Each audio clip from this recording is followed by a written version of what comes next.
مرګرو الله باندې غیرت او پر رسول باندې غیرت او په ایمان باندې غیرت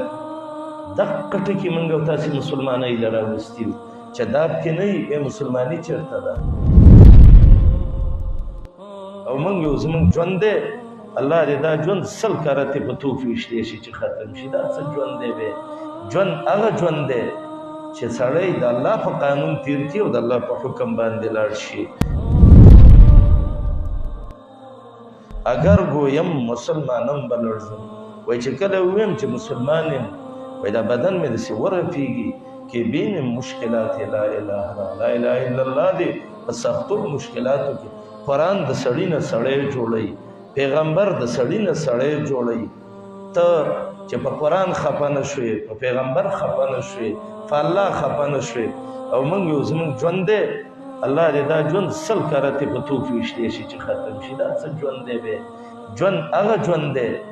چې سړی د الله په قانون تیر کی او د الله په حکم باندې لاړ شي او موږ د الله نه دا سوال کوو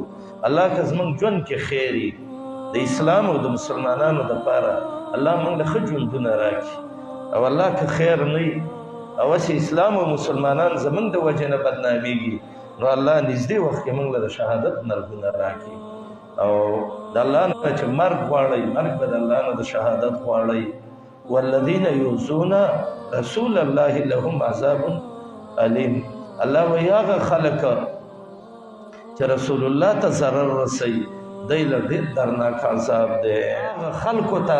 سخت توبیخ دی چې علمان دي او بیا د الله او د رسول خلاف کوي دې وجې نه موږ اعلان عام کوو ای د ټولې دنیا مسلمانانو شرقن غربن جنوبن شمالن که اهل حدیث وایي که جماعت اسلامي والای وایي که د اشاعت او پنځپیر والای وایي که د جمعیت او جماعت والای وایي او که تبلیغي حضرات وایي او که سیاسي وایي او که غیر سیاسي وایي او چې څوک الله او رسول مني مهرباني وکړئ د الله او د رسول خلاف مه کوئ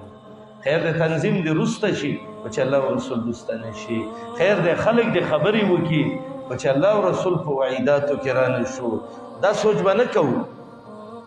چې زما تنظیم ته پیدا نه چې د الله او د رسول په خبره څه کومه بعضې لیوني پکې داسې وایي بعضو ته به وویله که دا حدیث دی د الله بنده